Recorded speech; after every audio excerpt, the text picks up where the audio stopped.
ओम सहनाववतु सहनौ भुनक्तु सह वीर्यं करवावहै तेजस्विनावधीतमस्तु मा विद्विषावहै। ओम शान्ति शान्ति शान्तिः। हरिः ओम श्री गुरुभ्यो नमः। हरिः ओम। वन्दे देवमुमापतिं सुरगुरुं वन्दे जगत्कारणं वन्दे पन्नगभूषणं मृगधरं वन्दे पशूनां वदिं वन्दे सूर्यशशाङ्कवह्निनयनं वन्दे मुकुन्दप्रियं वन्दे भक्तजनाश्रयं च वरदं वन्दे शिवं शङ्करं वन्दे शिवं शङ्करम्।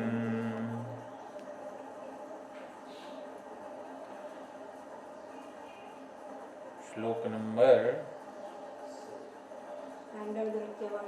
નૃત્ય થઈ ગયો છે 17મો આપણે બોલીએ 17મો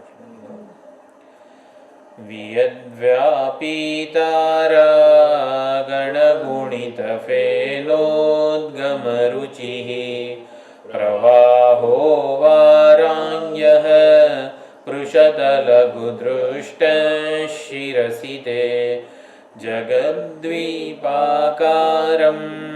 जलदिवलयं तेन कृतमिति अनेनैवोन्नेयं धृतमहिमदिव्यं तव वपुः।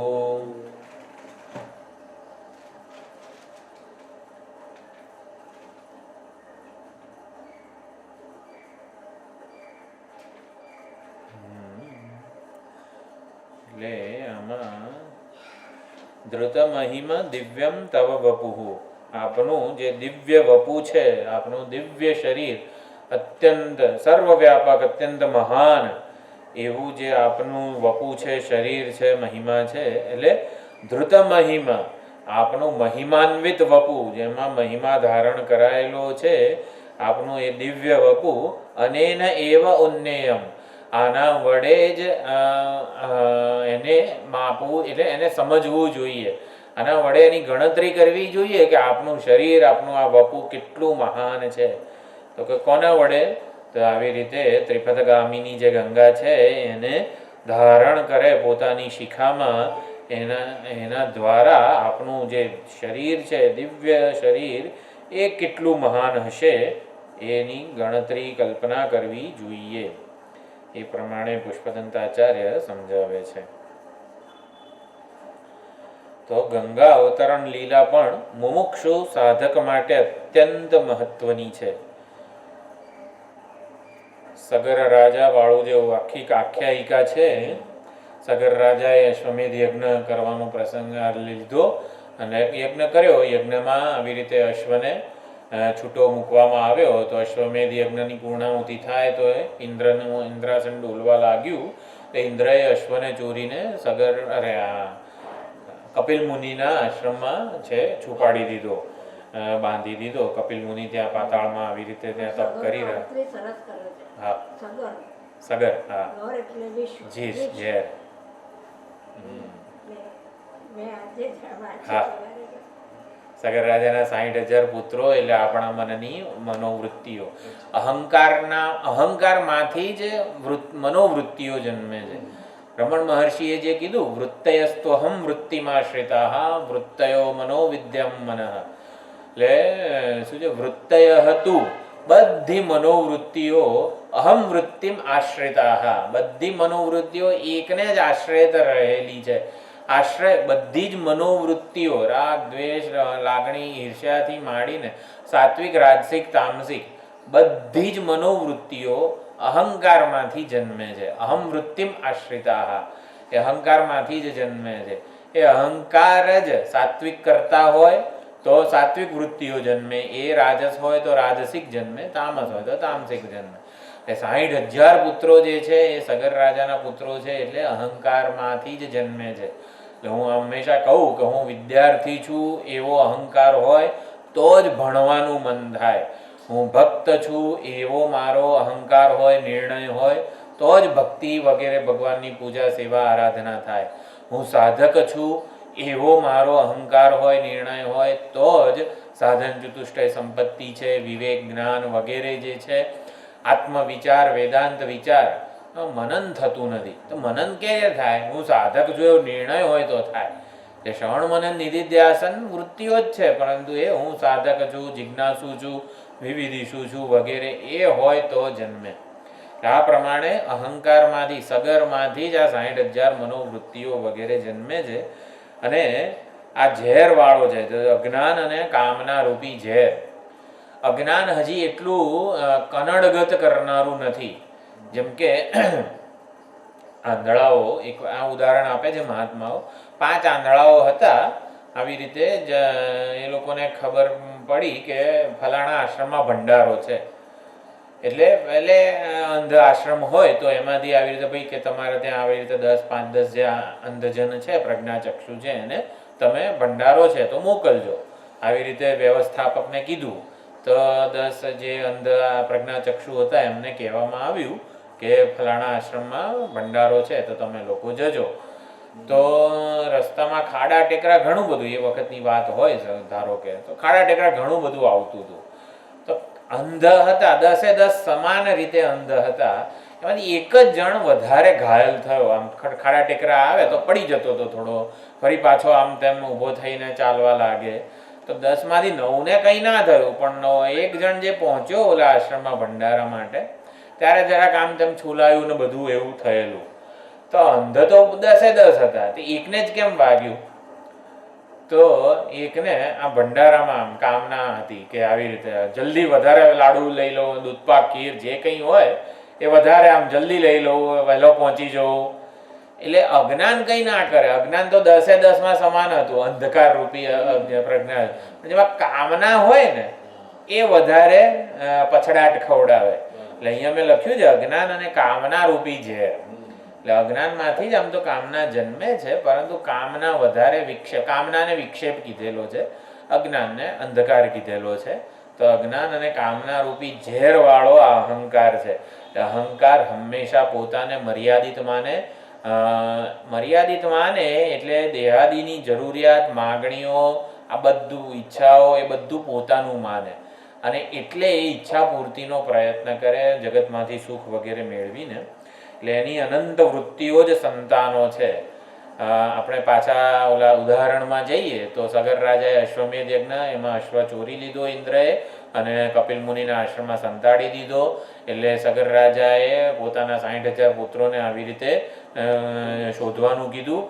તો આખી પૃથ્વી ખેડી નાખી. એટલે અત્યારે જે સાગર છે, અરબ સમુદ્ર ને પશ્ચિમ ઓલો મહાસાગર ને જેટલા પણ સાગર છે, એ સગર રાજાના પુત્રોએ ખોદેલી છે જમીન. માટે આ પૃથ્વી આવી રીતે છે. ખોદતા ખોદતા એ લોકો છેક પાતાળ સુધી ગયા. માટે અત્યારે શું પેસિફિક મહાસાગર ને બંગાળની જેટલું પણ સાગર છે ને એ સગર રાજાના પુત્રોએ ખોદેલું છે, માટે છે. એટલે ગંગા અવતરણ થઈ તો એણે આખા જગતને આવી રીતે પરિપ્લુત કરી દીધું આ પૃથ્વીને. એ પ્રમાણે છે. એટલે ખોદતા ખોદતા એ લોકો આવી રીતે છેક પાતાળ સુધી ગયા અને ત્યાં ખબર પડી કે આ કોઈક મુનિ છે, આવી રીતે ધ્યાનસ્થ બેઠા છે અને આ એમની આશ્રમની બહાર આવી રીતે ઘોડો ટાંગેલો છે. એટલે આ મુનિ જ ચોર છે અને એણે ખાલી ઢોંગ કરી રહ્યા છે.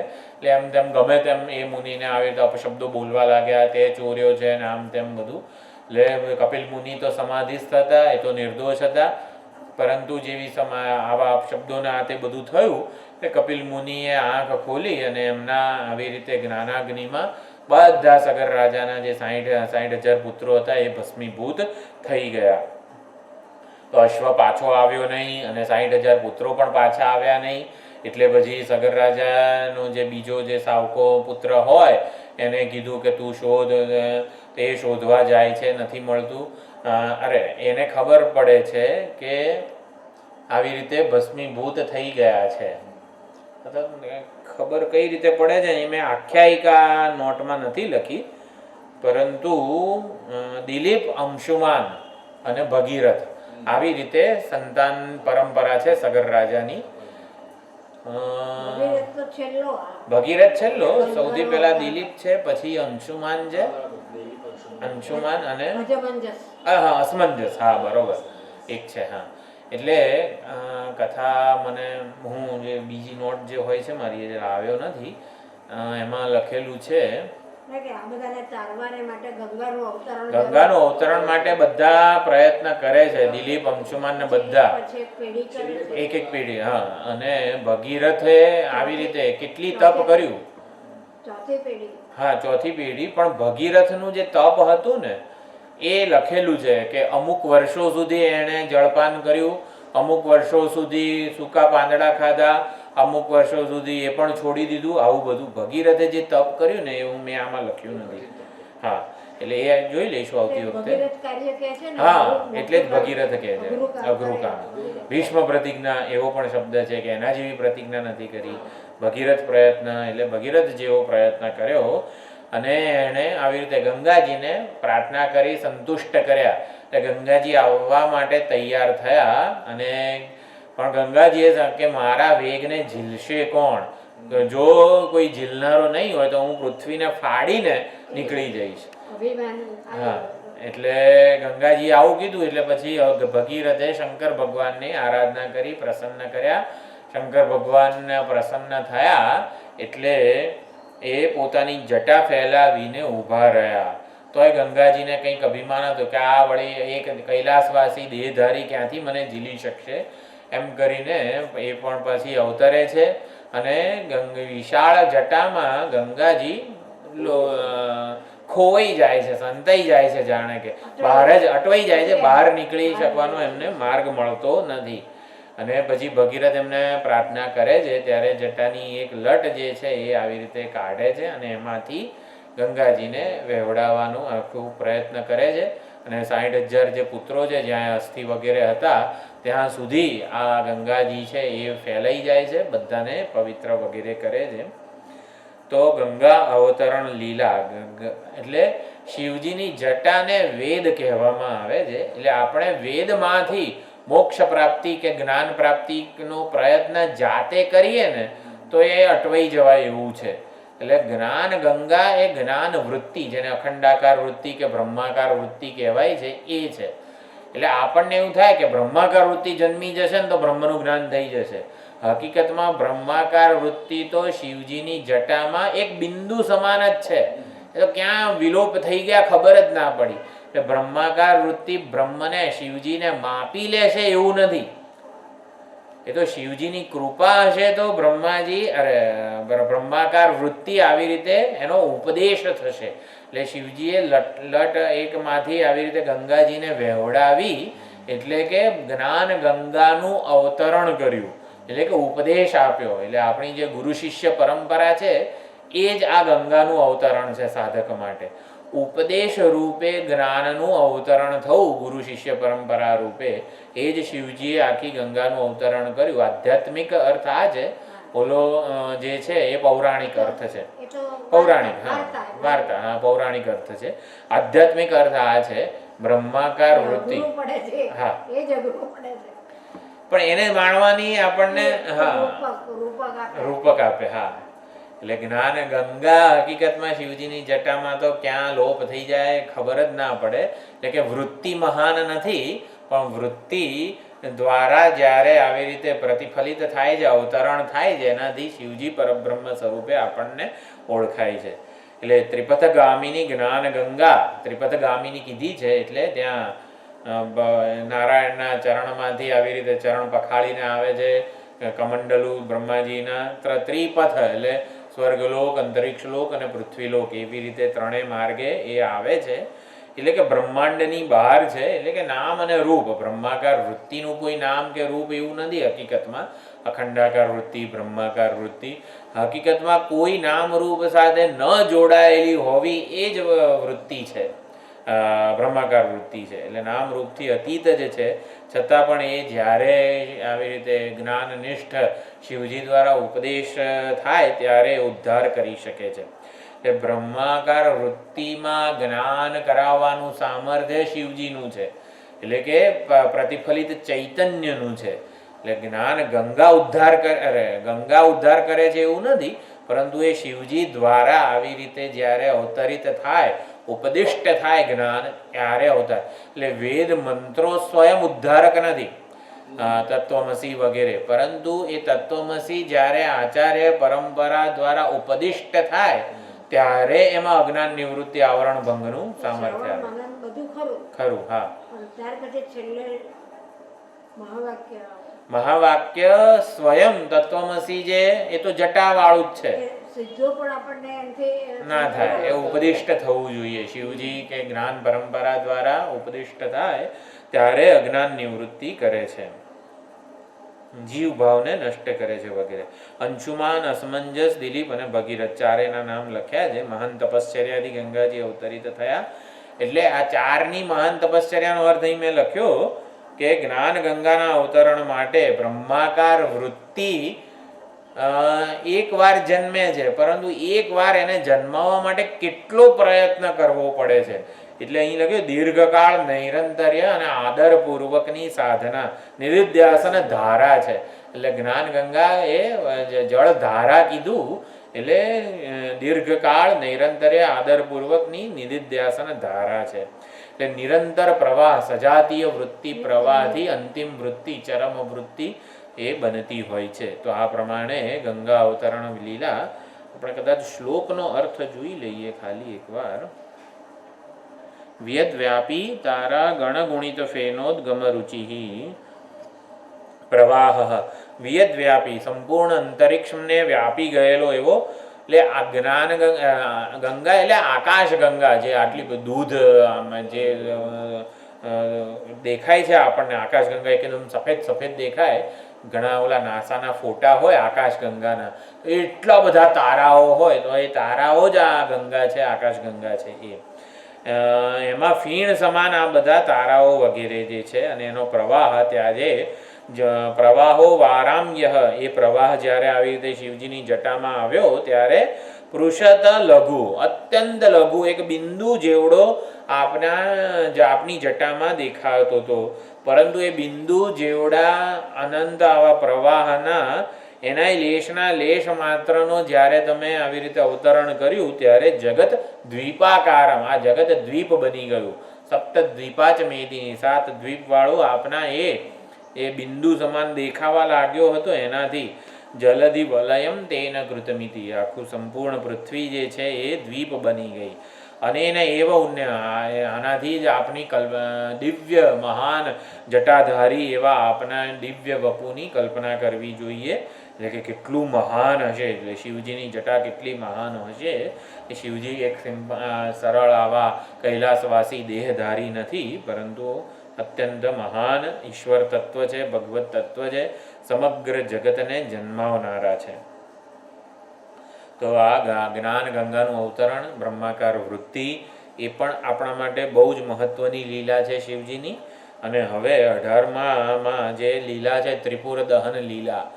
ભગવાનને ત્રિપુરારી કીધા છે, તો ત્રિપુર દહન કરો એટલે સાધકની અત્યંત મહત્વની પ્રાર્થના છે. હે ભગવાન, મારા ત્રિપુરનું દહન કરો. એટલે ત્રિપુર દહન લીલા પણ આપણા માટે ખૂબ જ મહત્વની છે. તો 18મો શ્લોક બોલી લઈએ. રથઃ ક્ષોણીયંતા શતદ્રુતિરગેન્દ્રો ધનુરથો રથાંગે ચંદ્રાર્કૌ રથચરણપાણેશ્વર ઇતિ દિદક્ષોસ્તે કોયમ ત્રિપુરતૃણમાડંબરવિધિઃ વિધેયૈઃ ક્રીડન્ત્યઃ ન ખલુ પરતંત્રાઃ પ્રબુધિયઃ. વિધેયૈઃ ક્રીડન્ત્યઃ, વિધેય શબ્દ ગઈકાલે ભગવદ્ ગીતામાં આવ્યો. રાગદ્વેષ વિયુક્તૈસ્તુ વિષયાનિન્દ્રિયૈશ્ચરન આત્મવશ્યૈ વિધેયાત્મા પ્રસાદમ અધિગચ્છતિ. વિધેય એટલે આજ્ઞાંકિત સેવક. બીજો વિધેય શબ્દ બા ક્યાં આવ્યો? એવું તમે ગમે ત્યારે ગમે ના, એને વિધેય ના, વિધેય આજ્ઞાંકિત સેવક. શિવ મહિમ્નમાં ક્યાંય આવ્યો છે બીજે? બરોબર, હા હા હા, બરોબર. ભૂલી નહીં જવાનું.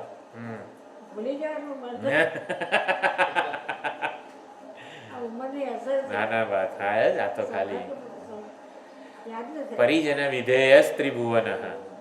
બાણાસુર, બાણાસુરે આખું શિવ ભક્તિ દ્વારા સંપૂર્ણ જગતને પોતાનું વિધેય બનાવી દીધું. એટલે રાવણને તો આવી રીતે જીતવાની જરૂર પડી, પરંતુ બાણાસુરે તો શિવ ભક્તિ દ્વારા એણે રાવણ કરતા જુદું શું કર્યું? ઈશ્વરાર્પણ કરી દીધું. ભગવાન, આ ત્રણ લોક તમારા છે, તમે સ્વામી જો, હું તો સેવકની જેમ ચલાવીશ. એટલે અર્પણ દ્વારા, સમર્પણ, સર્વસ્વના સમર્પણ દ્વારા બાણાસુર માટે આખું ત્રિભુવન વિધેય બની ગયું.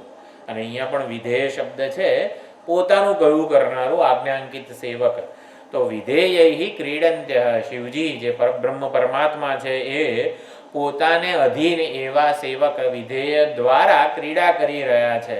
આપણને લાગે કે આવી રીતે જગતનું સંચાલન કરવા માટે હે સૂર્ય તારે આમ કરવાનું, હે ચંદ્ર તારે આમ કરવાનું, હે વરુણ, હે ઇન્દ્ર તારે આમ કરવાનું. બાપ રે, આખા જગતનું સંચાલન કરવું હોય તો બધાને કે કરતા હોય ભગવાન, એ તારે આમ, એ બરોબર ઉઠજે, બરોબર આમ કરજે, તેમ કરજે, તો બાપ રે માથાનો દુખાવો થઈ જાય ભગવાનને. પરંતુ એવું નથી, બધા વિધેય છે. બધામાં ભગવાને શું કીધું છે? સહયજ્ઞા પ્રજા સૃષ્ટવા પુરોવાચ પ્રજાપતિ અનેન પ્રસવિષ્યધ્વમ એશવોસ્પૃષ્ટ કામદુક.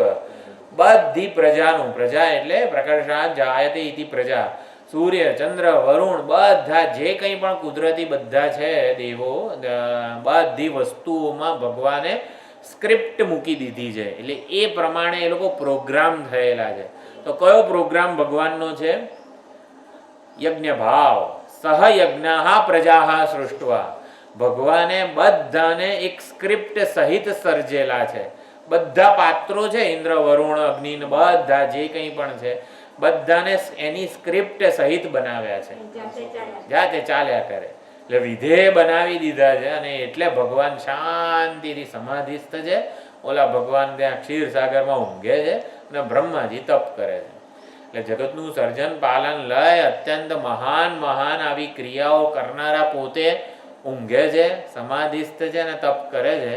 એટલે આ વિધેયૈ ક્રીડન્ત્ય, બધામાં આવી રીતે યજ્ઞ ભાવ મૂકી દીધો છે. એટલે બધા પ્રદાન કરવા દ્વારા ધન્યતા અનુભવે છે.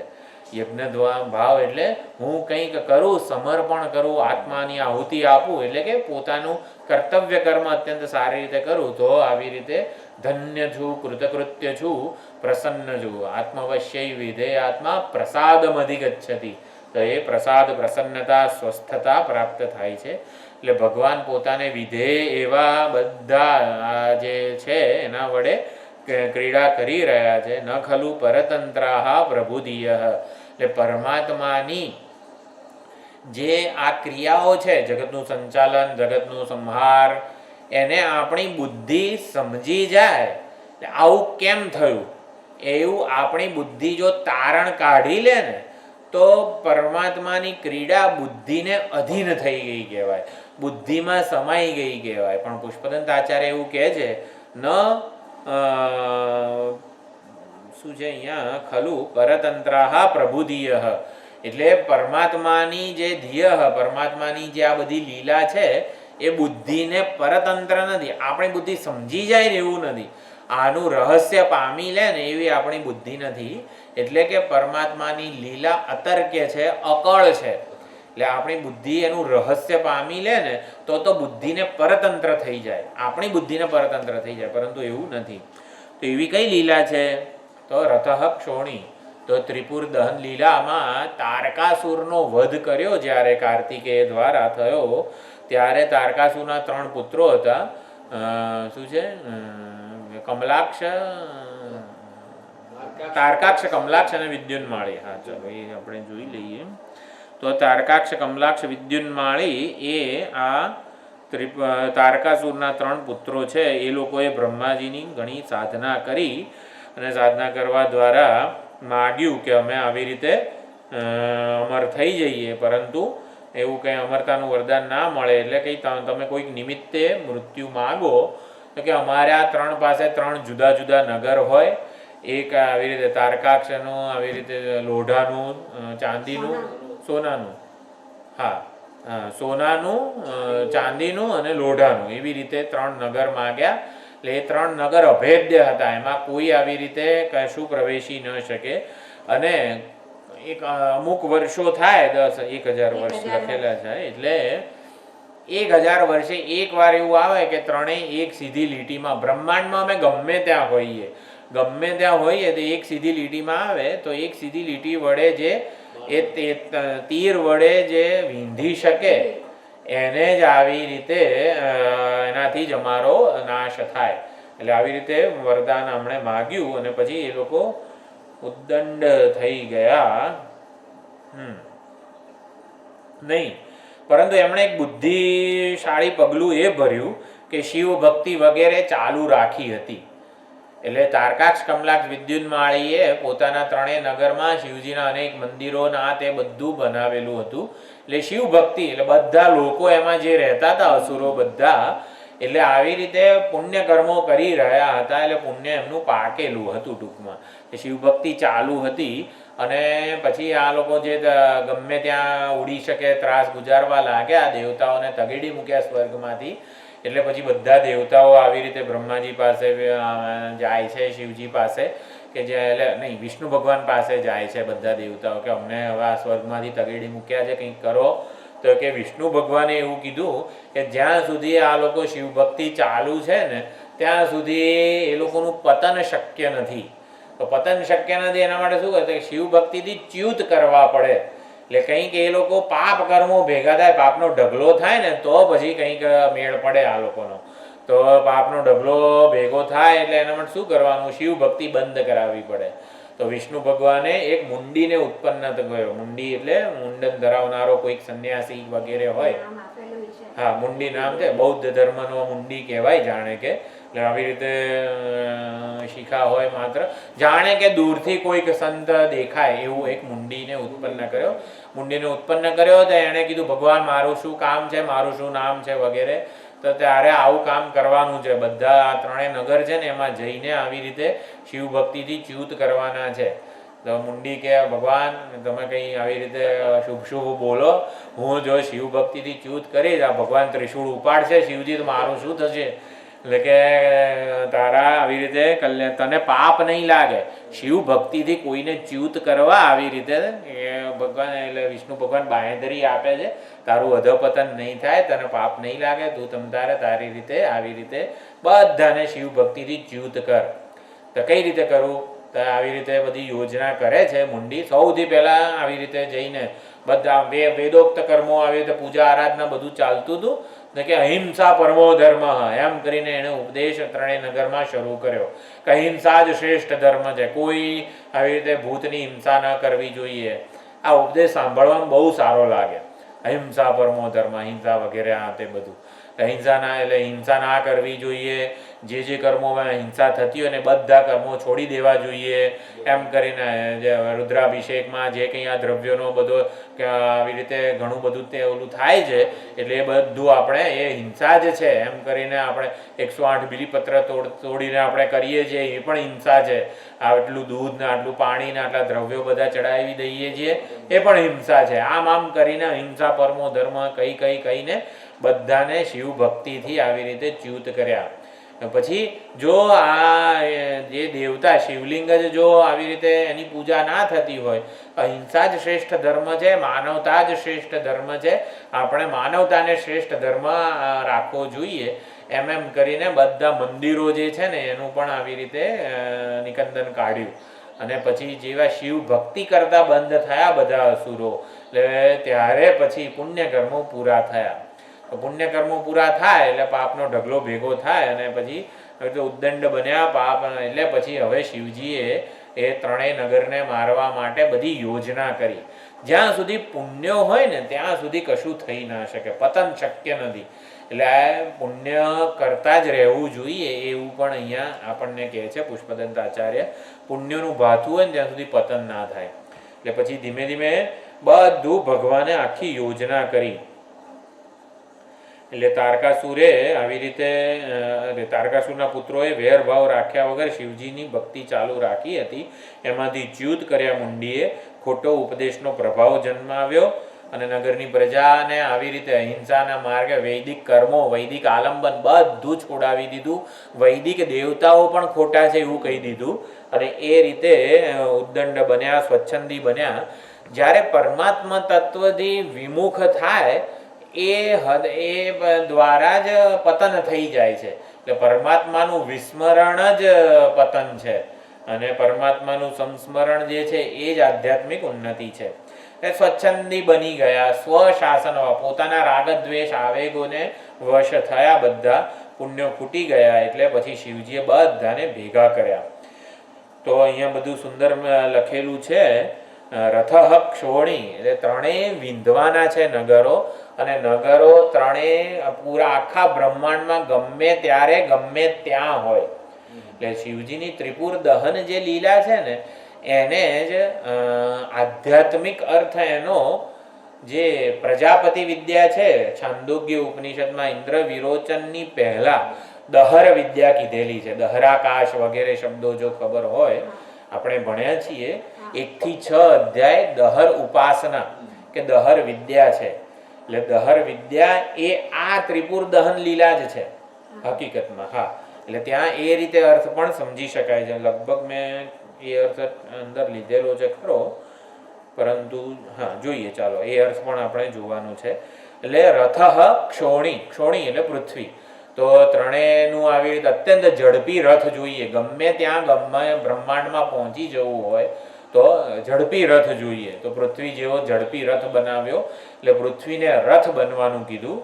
યંતા શતધ્રુતિહી, શતધ્રુતિહી એટલે બ્રહ્માજી. તો બ્રહ્માજીને આવી રીતે સારથી બનાવ્યા. તો બ્રહ્માજી એટલે આખો બ્રહ્માંડનું સર્જન એમણે કરેલું હોય તો ક્યારે ક્યાં રસ્તા બધા એમને ખબર હોય, ભૂમિઓ એટલે સારથીને બધા રસ્તા ખબર હોય.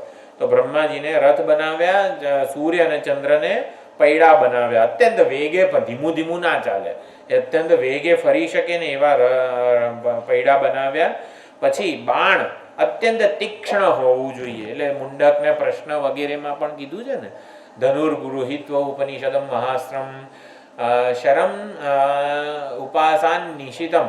એટલે જે બાણ છે ને અત્યંત ધારદાર, બુઠ્ઠું ના હોવું જોઈએ. એટલે વિષ્ણુ ભગવાનને કેમ બાણ બનાવ્યા એ આગલા શ્લોકમાં પુષ્પદંત કહેવાના છે. પરંતુ સુદર્શન ચક્રધારી વિષ્ણુ ભગવાનને ત્રણેય નગરનું ભેદન કરવાનું તીક્ષ્ણ એવું બાણ બનાવ્યું. તો બાણ બનવા કહ્યું એટલે વિષ્ણુ ભગવાન બાણ બન્યા. તો બાણ વિષ્ણુ ભગવાન હોય તો એમને ટેકા રૂપે ધનુષ્ય શું હોય? તો બાણને વેગ આપવા માટે સુમેરુ જે પર્વત છે એનું ધનુષ્ય બનાવ્યું. એટલે સુમેરુ પર્વતને ધનુષ્ય બનવા કીધું. વિષ્ણુ ભગવાન બાણ બન્યા, રથ ઉપર સવાર થયા. એટલે વેગ આપવા માટે. હા, અને પછી આટલી તૈયારીઓ થઈ ગઈ. રથ છે પૃથ્વી, સારથી છે બ્રહ્માજી, સુમેરુ પર્વત ધનુષ્ય છે. આપણે રથા ક્ષોણીયંતા શતધ્રુતિર ગેન્દ્રો ધનુરથો. ધનુષ્ય અગેન્દ્ર એટલે સુમેરુ પર્વત અગેન્દ્ર. રથાંગે ચંદ્રાર્કવ એટલે બે પૈડા જે છે એ સૂર્ય અને ચંદ્ર છે. ચંદ્રાર્કવ રથચરણ પાણી, રથચરણ એટલે જે રથરૂપી ચક્ર જે છે એનો રથનું ચરણ એટલે ચક્ર. તો ચક્ર જેના પાણીમાં છે, ચક્ર પાણી, રથચરણ પાણી શરૈતી, શર એટલે બાણ. તો બાણ બનાવ્યું. દિદક્ષોસ્તે કોયમ ત્રિપુર તૃણમાડંબર વિધિ વિધેય ક્રીડંતઃ. તો ત્રિપુર રૂપી તણખલાને બાળવા માટે ભગવાને આવડો મોટો આડંબર કરેલો છે. આટલો મોટો આડંબર કરવાની શું જરૂર છે તણખલાને બાળવા માટે? પરંતુ વિધેય ક્રીડંતઃ, દરેકને એવું લાગે કે મારા લીધે આ ત્રિપુર દહન થયું. એટલે દરેકને મહિમાનો યશ આપવા માટે, મહિમાન્વિત કરવા માટે, યશ આપવા માટે બધાને એવું લાગે કે મારા વગર ના થાત આ કામ. એટલે હા, દરેકને યશ આપ્યો, દરેકને મહિમા આપી, મહિમાન્વિત કર્યા ભગવાને એમ. એટલે ભગવાનને કંઈ આ દેશ કાળ નિમિત્ત વગેરે કોઈની જરૂર નથી. આ બ્રહ્માજી સારથી વગેરે કોઈની જરૂર નથી, પરંતુ ઈશ્વર સંકલ્પપૂર્વક જ આ ત્રિપુર દહન કરી શક્યા હોત છતાં પણ એમને આવી રીતે લીલા કરી. વિધેયૈ ક્રીડંત્ય, બધાનો મહિમા ગાયો, વધાર્યો. એટલે ઈશ્વરને તંત્ર છે. વિધેય છે એટલે શું? તંત્ર છે. ઈશ્વર સર્વતંત્ર સ્વતંત્ર છે. બધું જ એમના તંત્રમાં છે, બધું એમના કાયદા પ્રમાણે ચાલે છે. સ્વેચ્છાનુસાર દરેકનો ઉપયોગ કરી જાણે છે ભગવાન. એટલે આવું કેમ કર્યું એવું નહીં, ભગવાન જે કરે એને ન્યાય કહેવાય. એટલે જ્યારે ભીષ્મ અને કૃષ્ણનો સંવાદ યુદ્ધ ભૂમિ પર થાય છે ત્યારે કૃષ્ણ પરમાત્મા ભીષ્મ પિતામહને સમજાવે છે. એટલે ભીષ્મ પિતામહ કહે છે, મેં તો નિસ્વાર્થ, મારો પોતાનો કોઈ સ્વાર્થ નહોતો, મેં તો સેવા જ કરી છે આ હસ્તિનાપુરની રાજધાની, અરે શું કહેવાય, સિંહાસનની. હું તો એને વફાદાર રહ્યો છું એમ. એટલે ત્યારે કૃષ્ણ પરમાત્મા સમજાવે છે કે હકીકતમાં તમે તમારા સંકલ્પથી, તમારી ઈચ્છાથી આ વફાદાર રહ્યા એવું નહીં, તમે ઈશ્વરની ઈચ્છાને અનુસર્યા કે નહીં. એટલે કે ઈશ્વરની ઈચ્છા કે ઈશ્વરના કાયદાઓ શું હતા? ધર્મ. તમે તમારા કલ્પેલા ધર્મને અનુસરો એવું નહીં, એ મહાનતા નથી. ઈશ્વર જે કે ઈશ્વરનો કાયદો ધર્મ છે. એટલે ભગવાને આવી રીતે શું કહેવાય, પ્રતિજ્ઞા કે હું શસ્ત્ર નહીં ઉપાડું, એ પ્રતિજ્ઞાનો ભંગ કર્યો કે નહીં? ઓલું પૈડું ઉપાડીને, શસ્ત્ર ઉપાડીને જયદ્રથ કે જેને મારવા માટે, ભીષ્મને મારવા માટે આવી રીતે ભગવાને પ્રતિજ્ઞા ભંગ નથી કર્યો. હકીકતમાં ભગવાન જે કરે એ પ્રતિજ્ઞા કહેવાય એમ. ભગવાન જે કરે એને કાયદો કહેવાય. એટલે કાયદાનો ભંગ, જેમ કે આપણું પોતાનું હોમ ગ્રાઉન્ડ હોય, આપણું જે ક્રિકેટ હોય, જેમ કે ક્યાંક ક્લબમાં જઈને આપણે રમતા હોઈએ ને, તો એ ક્લબનો જે માલિક હોય કે ભાઈ તમારે 6 થી 7 રમવાનું કે આટલા કલાક એમ, એના કાયદા પ્રમાણે ચાલવું જોઈએ. પણ આપણું જ હોમ ગ્રાઉન્ડ હોય તો આપણે જ્યાં સુધી રમવું હોય ત્યાં સુધી રમીએ. એટલે ઈશ્વર જે કરે એ કાયદો છે. ઈશ્વર જે ઈચ્છે, જે સંકલ્પ કરે ને એને કાયદો કહેવાય. એટલે ભગવાને કંઈ પ્રતિજ્ઞા ભંગ આ તે બધું નથી કર્યું. ભગવાને તો જે કરેલું છે એ પ્રમાણે આપણે એને સાથ આવ, નિમિત્ત માત્રમ ભવ સવ્ય સાચી. આપણે નિમિત્ત બનવાનું છે, એના સાધન બનવાનું છે, એના વિધેય બનવાનું છે. એટલે આપણે વચ્ચે ઓલું મારા મૂલ્યો પ્રમાણે હું રહીશ એવું બધું ના ચાલે એમ. હા, ઈશ્વરનો જે કાયદો છે એ કાયદો છે, એટલે ધર્મ વગેરે, એટલે એને સાથ આપવો જોઈએ એ પ્રમાણે પણ છે. હા, એટલે સ્વેચ્છાનુસાર, એટલે વિધેય ક્રીડંત્ય. ભગવાન અહીંયા સુંદર રીતે લખેલું, આપણને સુખનું, પુણ્યનું, આપણા પુણ્યનું સુખરૂપી ફળ આપવાનું હોય તો કોઈકને સજ્જન બનાવે, અને આપણા જ પાપરૂપી કોઈ દુઃખ ભોગવવાનું હોય આપણને તો કોઈકને દુર્જન બનાવીને એ આપણું અપમાન કરે, આપણને નડે વગેરે નથી આપતા. વિધેય ક્રીડંત્ય. વિધેય, હા, નિમિત્ત બનાવે છે.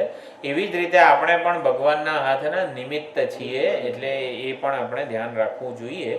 કોઈનું સુખી દુઃખી કોઈને કરવાનું સામર્થ્ય નથી. એટલે સફળતાનું માન કે યશ હંમેશા ભગવાનને આપવું જોઈએ એવું અહીંયા છે.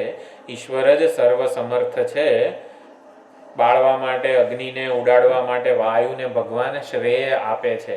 તો આ પ્રમાણે ઈશ્વર સમગ્ર જગતમાં આ રીતે આપણને લાગે કે હા વરુણદેવ પ્રસન્ન થયા, ઇન્દ્ર પ્રસન્ન થયા એટલે વરસાદ સારો થયો વગેરે જે કંઈ પણ હોય, તો એના દ્વારા એને યશ આપે છે ભગવાન. કરનારા તો એ સ્વયં પોતે જ છે. એટલે ઈશ્વરની લીલા એ આપણે સમજી શકીએ એવું નથી. જો સમજી જઈએ તો એ પરતંત્ર થઈ જાય, પરંતુ ઈશ્વર સ્વતંત્ર છે. હવે ત્રિપુર દહન લીલા જે છે એનું આધ્યાત્મિક અર્થઘટન આપણે જોઈએ તો જ્યારે તારકાક્ષ, કમલાક્ષ, વિદ્યુન્માળી એક સીધી લીટીમાં આવે ત્યારે એક તીરથી એમનું ભેદન કરવાનું હતું. એટલે ત્રણેય નગરો એક સીધી લીટીમાં આવતા નથી. એટલે શિવજીએ અટ્ટહાસ્ય કર્યું. આ રથ ઉપર સવાર થઈને ક્યાં સુધી રાહ જોવાની, બધાને ત્યાં ઊભા રાખવાના ત્યાં સુધી, એટલે શિવજીએ અટ્ટહાસ્ય કર્યું. અટ્ટહાસ્ય કર્યું એટલે ત્રણેય નગર એક સીધી લીટીમાં આવી ગયા અને પછી ભેદન કર્યું. તો શિવજીએ અટ્ટહાસ્ય કેમ કર્યું? એટલે હકીકતમાં તો આપણે ભેદન કરવાનું હોય ત્રણેયનું આવી રીતે, જેમ કે સોયમાં આપણે દોરો પરોવવાનો હોય, તો હકીકતમાં તો આકાશ જ છે ને, સોયનું એ જે કાણું છે એમાં આકાશ છે, એમાં આપણે જાણે કે ભેદન એટલે આકાશનું ભેદન કરવાનું છે એમ.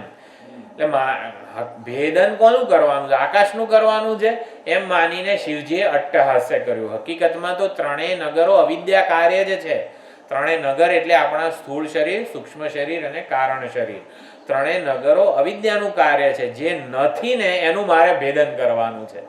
એટલે શિવજી હસ્યા, અટ્ટહાસ્ય કર્યું કે ત્રણેય નગરો અને એમાંનું અભિમાન, હકીકતમાં જે નથી એનો વળી અભિમાની હોય એમ, એટલે કે એનું વળી ભેદન કરવાનું છે. એમ કરીને અટ્ટહાસ્ય કરીને ત્રણેયને એક સીધી લીટીમાં લાવ્યા, ભેદન કર્યું. એક અર્થ પણ છે. અને હા, એટલે આડંબર કેમ કરવો પડ્યો કે ભાઈ તત્વમસી મહાવાક્યથી સીધે સીધું ભેદન થઈ જાય છે અવિદ્યાનું, છતાં પણ આને રથ બનાવવો પડે ને આને આમ કરવું પડે ને આડંબર કરવો પડે. શ્રવણ મનન નિધિધ્યાસનનો બહુ બધો આડંબર કરવો પડે.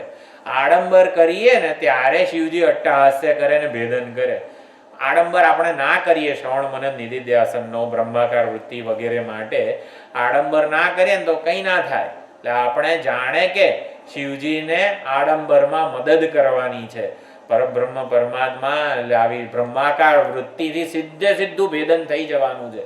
જે બાણ છે એ બ્રહ્માકાર વૃત્તિ છે, એ તત્વમસી મહાવાક્યના ઉપદેશથી જન્મે છે.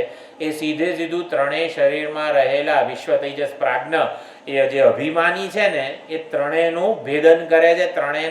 ત્રણેયનું યાથાત્મ્ય દર્શન, તુરીય જ પરમાત્મા છે જે ત્રણેય આ ઉપાધિક વેશ રૂપે રહેલા છે. એ ત્રણેય શરીરો સાથેનું તાદાત્મ્ય તોડનારી આ બ્રહ્માકાર વૃત્તિ રૂપી બાણ છે. તો એ આવી રીતે કરી. તો બ્રહ્માકાર વૃત્તિ મફતમાં નથી જન્મતી. એ શ્રવણ મનન નિધિધ્યાસનને અનેક બધો આડંબર કરીએ આપણે ત્યારે એ જન્મે છે. એટલે કેટલીય સાધનાઓ વગેરે કરવી પડે બ્રહ્માકાર વૃત્તિને જન્માવવા માટે. એટલે ત્રણેય શરીરોનો એક સાથે બાધ કરવો પડે, તાદાત્મ્યનો બાધ કરવો પડે છે. એટલે હું બ્રહ્મ છું, તુરીય પરમાત્માનું જે જ્ઞાન છે એ જ્ઞાન વૃત્તિ દ્વારા એક સાથે વિશ્વ તેજસ પ્રાજ્ઞ ત્રણેયનો બાધ કરવાનો છે. એટલે ત્રણેય શરીર નગરો ચંચળ છે. બધી આખા બ્રહ્માંડમાં ગમે ત્યારે ગમે ત્યાં હોય, એક સીધી લીટીમાં તો આવે જ નહીં. એટલે આપણી સાત્વિક, રાજસિક, તામસિક બધી જે મનોવૃત્તિઓ છે ને એ બધું ગમે ત્યાં હોય. એટલે કોઈક એક વસ્તુમાં આપણે ઓમ નમઃ શિવાયનો જપ કરીએ ત્યારે શિવજીમાં આપણું મન એકાગ્ર રહે એવો પ્રયત્ન કરીએ, એક સેકન્ડ માટે પણ શિવજીમાં સમાહિત થઈ જાય એવું થતું નથી. એટલે પ્રયત્ન કેટલો કરવો પડે છે. આપણે થોડીક ક્ષણોમાં માટે પણ વૃત્તિઓને એકાગ્ર કરવાનો કેટલો આડંબર કરવો પડે છે. એના માટે કેટલી બધી સાધના કરવી પડે. વૃત્તિઓ સ્વયં ચંચળતા છોડે નહીં. એટલે ચંચળતા છોડે નહીં માટે અહંકારનો વેદ થાય નહીં. એટલે વૃત્તિઓ ચંચળતા છોડે, એક સીધી લીટીમાં આવે, કોઈક એક ઈષ્ટ દેવતા આપણા જે હોય એમાં કેન્દ્રિત થાય, તો પછી તુરીય તત્વમસી મહાવાક્ય વાળા જે જ્ઞાન વૃત્તિ જન્મે જેના દ્વારા ભેદન થાય. એટલે વૃત્તિઓને સ્થિર કરવી પડે પહેલા, એટલે ચંચળતા છોડે અને અહંકારનો વેદ થાય. તો વૃત્તિઓને સ્થિર બનાવવા માટે પ્રયત્ન કરવો પડે, આડંબર કરવું પડે. એ શરીરને રથ બનાવીએ શરીરને. એટલે રથ એટલે ક્યાંક આવી રીતે પહોંચવાનું છે, આપણે આપણા લક્ષ્ય સુધી પહોંચવાનું છે, એટલે રથ કીધો છે શરીરને. પછી વેદોક્ત જ્ઞાનને જીવન રથના સારથી બનાવીએ. આપણો જે રથ છે એના સારથી, અહીંયા શિવજીએ બ્રહ્માજીના સારથી બનાવ્યા. તો બ્રહ્માજી કોણ છે? વેદોક્ત પ્રવૃત્તિ લક્ષણ વૈદિક ધર્મ, નિવૃત્તિ લક્ષણ વૈદિક ધર્મ બંનેના ઉપદેષ્ટા છે. એટલે જીવન રથના સારથી બનાવીએ એટલે વૈદિક ધર્મનું પ્રાધાન્ય આપણા જીવનમાં હોવું જોઈએ, એ પ્રમાણે એનું અનુષ્ઠાન થવું જોઈએ. પછી ધીરજ રાખવાની છે. અમરતાની પ્રાપ્તિ મફતમાં થાય નહીં. યયેનમ શું છે? વ્યથયંત્યેતે પુરુષમ પુરુષર્ષભ સમદુઃખ સુખમ ધીરમ સોમૃતત્વાય કલ્પતે. તે તિતિક્ષાનો ઉપદેશ આપ્યો 13મા શ્લોકમાં. તામ તિતિક્ષસ્વ ભારત પછી તરત આ શ્લોક છે કે જે ધીર પુરુષને આ દ્વંદ્વો એના આત્મ સ્વરૂપથી વિચલિત કરી નાખતા નથી, એ અમરતાનો અધિકારી બને છે. અમરતા, અમૃત પ્રાપ્ત કરવું હોય તો મંથન કરવું પડે, મંથનમાં ધીરજ રાખવી પડે. ક્યારે ક્યારે ક્યારે એવું અધીરાઈ ના હોય, એટલે ધીરજ રાખવી પડે અમરતાની પ્રાપ્તિ માટે, એ પણ કીધું. અને પછી ઉપનિષદોનું ધનુષ્ય હોય, અને સૂર્યચંદ્ર એટલે શું? દિવસ રાત સતત નિરંતર ઉપનિષદ મહાવાક્યોનું આવી રીતે સ્મરણ, ચિંતન, મનન, નિધિધ્યાસન કરવું પડે. અને પછી જાગ્રત, સ્વપ્ન, સુષુપ્તિ આ ત્રણેય અવસ્થાઓમાં જે અનુસ્યુત છે એવું કોણ છે? તુરીય પરમાત્મા. તો તુરીય પરમાત્માને બાણ બનાવવાનું છે. તો તુરીય પરમાત્મા કહો, તત્વમસી મહાવાક્ય કહો, અખંડાકાર વૃત્તિ કહો, એ બાણ બને અને એ ભેદન કરે છે. અને પછી આ બધી સાધના થાય પછી આ મેં કરી છે ને એવું અભિમાન ન જન્મે. એટલે તુરીય પરમાત્માનો જ આ ખેલ છે, એણે એ શિવજીએ જ ભેદન કરવાનું છે. બધી તૈયારી મેં કરી તો પછી હું જ ના ભેદન કરી નાખું? ના ના, આપણાથી કશું થાય એવું નથી. એટલે તુરીય પરમાત્માનો જ આ ખેલ છે, એણે જ ભેદન કરવાનું છે, આપણે ખાલી તૈયારી બતાવવાની છે. શ્રી કૃષ્ણ પરમાત્મા જ ગોવર્ધનને ધારણ કરનારા છે, આપણે ખાલી જાણે કે ટેકો આપીએ, ખોટે ખોટો બનાવટી ટેકો આપવાનો છે, જાણે કે આપણે એમને મદદ કરી હોય એ રીતે. એટલે એમ તૈયારી બતાવવી પડે, આડંબર કરવો પડે, એટલે એ પ્રમાણે બધું કરવું પડે. ત્યારે તુરીય પરમાત્મા ભેદન કરે છે. તુરીય આપણા મદદ વગર સ્વયં કરવા માટે પૂરેપૂરા સ્વતંત્ર છે અને સમર્થ છે, છતાં પણ આપણે આ આડંબર કરવો પડે છે. એણે જ બધું કરવાનું છે, છતાં આપણે સાથ આપવાનો છે. એટલે ત્રણેયનું અહીંયા બધું લખેલું છે સુંદર રીતે. સીધી રેખામાં આવવું એટલે એકતા સ્થપાવી, મન વચન કર્મની એકતા વગેરે સ્થપાય, એક વાક્યતા આવે. ત્રણેયને એક સમાન કરવા એટલે ત્રણેયને મિથ્યા સમજવા. સ્થૂળ શરીર, સૂક્ષ્મ શરીર, કારણ શરીર, આ ત્રણેય અવિદ્યા કલ્પિત છે, અવિદ્યાનું કાર્ય છે, મિથ્યા છે, સ્વતંત્ર નથી વગેરે. એને એવી રીતે મિથ્યાત્વ સમજીએ એટલે એક સીધી લીટીમાં આવે. એટલે એક સીધી લીટીમાં આવવું એટલે શું? ત્રણેયને એક સમાન મિથ્યા સમજવા. જ્યાં સુધી એમાં તાદાત્મ્ય અભિમાન છે ને ત્યાં સુધી એ સત્ય જેવા લાગે. જેમ કે અત્યારે સ્વપ્નનું જે શરીર છે એ કેટલું મિથ્યા છે આપણા માટે. સુષુપ્તિનું પણ જે કારણ શરીર છે મિથ્યા જ છે અત્યારે, કારણ કે એમાં તાદાત્મ્ય નથી. એમ સ્વપ્નમાં હોઈએ ત્યારે આ શરીર સાથે તાદાત્મ્ય નથી, એટલે મિથ્યા જ છે. એટલે એ પ્રમાણે સમજવાનું. તાદાત્મ્ય હોય તો જ સત્ય જેવું લાગે. તાદાત્મ્ય સંકેલીએ તો સ્વયં પોતે પોતાને પ્રગટ કરી શકતા નથી. તો એ પ્રમાણે આ મિથ્યા સમજવું જોઈએ. એટલે શંકર ભગવાન આવી રીતે એકલા અટ્ટહાસ્ય દ્વારા ત્રિપુર દહન કરનારા છે. તો તત્વમસી એ ભગવાનનું અટ્ટહાસ્ય છે, એ પણ એવી રીતે પણ મહાત્માઓએ સમજાવેલું છે. તો શરીર રૂપી રથ સ્વસ્થ જોઈએ. સૂર્ય, ચંદ્ર, નાડી, ઈડા, પિંગલા વગેરેના પ્રાણાયામથી આપણે સ્વસ્થ કરીએ. એટલે શરીરની સ્વસ્થતા જરૂરી છે, પ્રાણની સ્વસ્થતા જરૂરી છે. સારથી એટલે બુદ્ધિની સ્વસ્થતા. એટલે બુદ્ધિમાં પણ બધું જ્ઞાન હોવું જોઈએ, વેદ જ્ઞાનથી સુસંસ્કૃત હોય. અને પછી વિષ્ણુ ભગવાન રૂપી બાણ એટલે કે એ સત્વગુણી અખંડાકાર વૃત્તિ એ પણ સ્વસ્થ, અત્યંત તીક્ષ્ણ હોવી જોઈએ. એના નિધિધ્યાસનની ધારાથી એને સૂક્ષ્મ અને આવી રીતે તીક્ષ્ણ બનાવેલી હોવી જોઈએ. દૃશ્યતે તુ અગ્રયા બુદ્ધ્યા સૂક્ષ્મયા સૂક્ષ્મદર્શિભિ, એ પ્રમાણે. એટલે ત્રણેય દહરાકાશના છિદ્રોમાં એ પ્રવેશી શકે. તો અટ્ટહાસ્ય કર્યું ભગવાને. વેધન એટલે તત્વમસી મહાવાક્યથી અજ્ઞાન નિવૃત્તિ થાય, જે છે જ નહીં ને એની નિવૃત્તિ થાય, એટલે એ હાસ્યાસ્પદ ઘટના છે. એટલે અહીંયા શિવજી હસે છે. એમ સંસારને હાસ્યાસ્પદ માનીશું, એક શું છે નાટક માનીશું, ભગવાનનું નાટક એ ક્રીડા માનીશું તો એ ખત્મ થઈ જશે. અને સંસારને સત્ય માનીશું તો પછી કર્તૃત્વ ભોક્તૃત્વનો બોજ વહન કરવાનો રહેશે. એમ ભગવાનને પ્રાર્થના કરીએ કે અમારા ત્રણેય શરીરનું જે અભિમાન છે એનું વેદન કરો.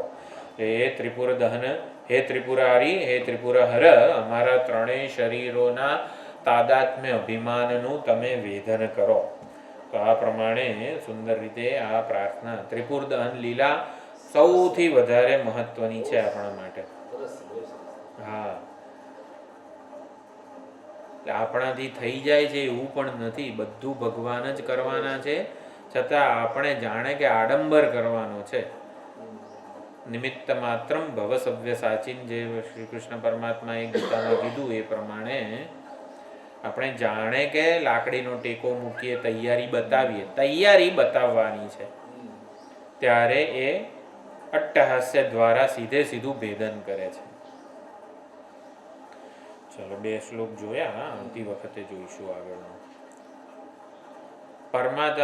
વિષ્ણુ ભગવાનને જ કેમ બાણ બનાવ્યા એ રહસ્ય આગલા શ્લોકમાં છે. ત્રિપુર દહનમાં લીલામાં વિષ્ણુ ભગવાનને કેમ બાણ બનાવ્યા, એટલે એ સુંદર વિષ્ણુ ભગવાનની પ્રકૃષ્ટ શિવ ભક્તિ એ આવી રીતે આગલા શ્લોકમાં છે. ઓમ પૂર્ણમદઃ પૂર્ણમિદં પૂર્ણાત પૂર્ણમુદચ્યતે પૂર્ણસ્ય પૂર્ણમાદાય પૂર્ણમેવાવશિષ્યતે. ઓમ શાંતિ શાંતિ શાંતિ. હરિ ઓમ. શ્રી ગુરુભ્યો નમઃ. હરિ ઓમ.